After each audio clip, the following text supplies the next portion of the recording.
So the first thing we're going to do is jump over here into Photoshop, add in our KFC logo, create the signature red KFC stripes that you see on most of the KFC buckets, let's be honest, and then save that to a PNG file.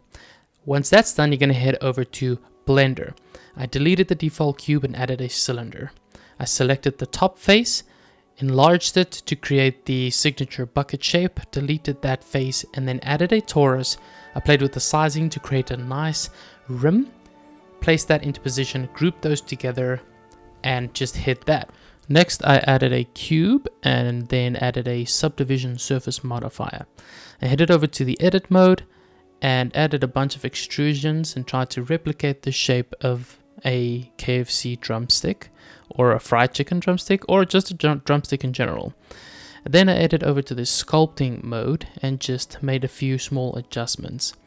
I added another subdivision surface modifier and then sculpted the end of the drumstick to look like you've got that protruding bone or that bone shape.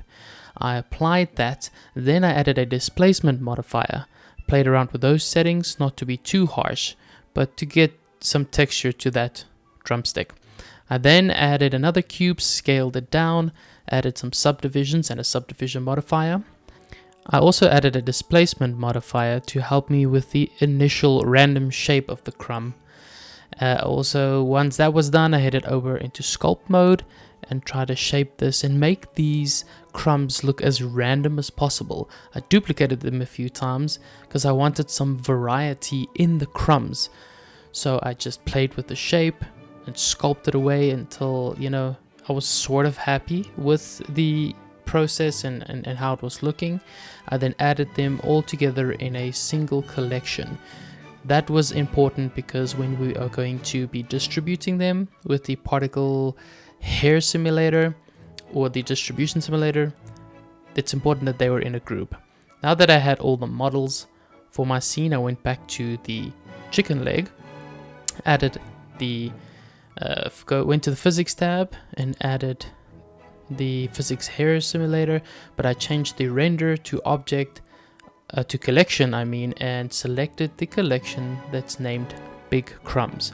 Then I just played with the settings, for instance the amount of crumbs, the scale, the rotation, and the randomization of them to make sure I got the most realistic looking crumb chicken that I could.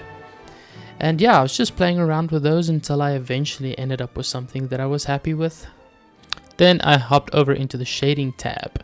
I didn't know how to make the shader for fried chicken. Luckily, I found the zombie skin texture in Blender Kit, and all I needed to do was change the color and the hue and saturation. And who'd have known that zombie skin makes for great fried chicken?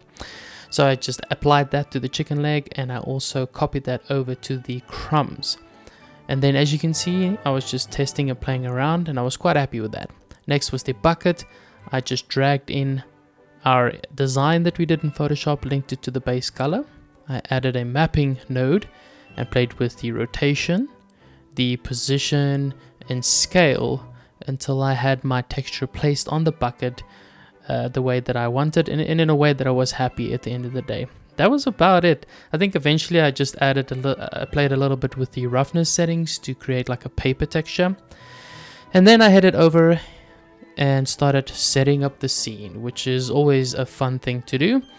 I googled a few reference images of KFC photography just to kind of get me inspired and to see how they lay things out. They usually go for a nice dark scene with high key lighting. So I just put my bucket on its side, kind of like it spilled over, duplicated the chicken legs a few times and did some random placements, maybe 2 inside, 2 outside, and really just try to figure out what I was envisioning for the scene. I just then at this stage remembered that you cannot have fried chicken without fries.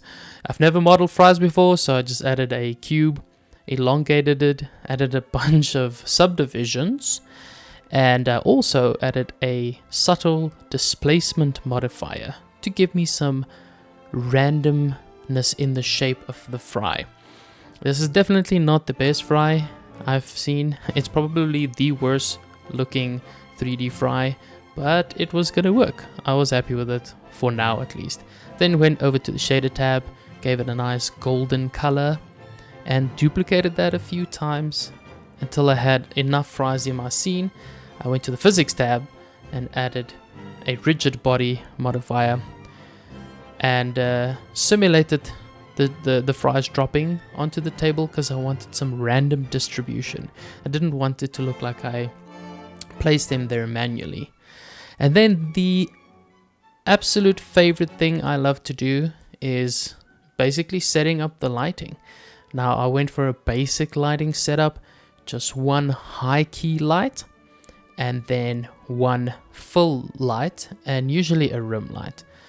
But I wanted to keep the scene dark with some high contrast lighting and dark shadows to really bring out that crispiness and the texture of everything. I changed the surface that the KFC was sitting on to a wood texture. I saw that in a reference image that I saw online. So I found this nice wood texture on Blender Kit and I just made it a very dark color. So I adjusted the hues to be dark. I also played with the roughness settings to really just pop, you know, the texture of the wood itself. So you get some nice areas that don't reflect and then other areas that do reflect. And that just, I feel like pushes the realism. Then I added this light. I was just playing around. Most of it is really just playing around and moving the lights around until you find something you like. So my vision for this was to have a split tone, a red light on one side and a blue light on the other side.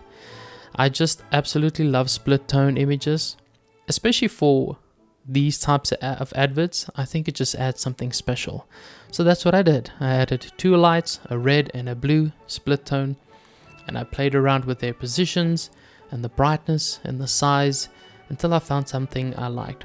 I changed the render color mode to AGX high contrast, and unfortunately I wasn't happy with the placement of the fries. So I spent another, 2 hours running simulations until I eventually found something that I was happy with. It took an extremely long time, probably longer than it should have, but it is important to get it right, to get that distribution looking natural and the placement.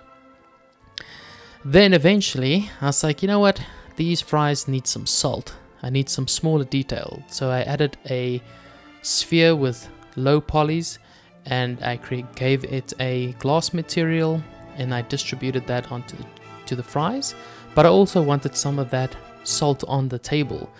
So I did some weight painting on the table and distributed the salt particles on there. And I also did the same with the big crumbs. So to make it look like, you know, the bucket dropped over and some of the crumbs came off and some of the salt went everywhere. It turns out at the end of the day, once I did the final render, you couldn't even really see the salt, but I think it still adds something to it.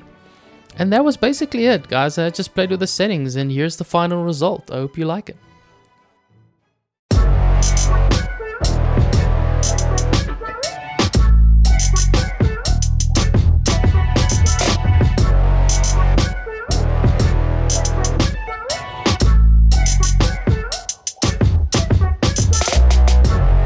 And that was it. That was a Blender Chef making KFC.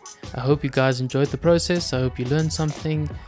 And if you're not subscribed, please consider subscribing and liking and sharing this video so I will make more content like this in the future. Let me know in the comment section what I should cook next as a Blender Chef. I hope you guys enjoy and I'll see you next time.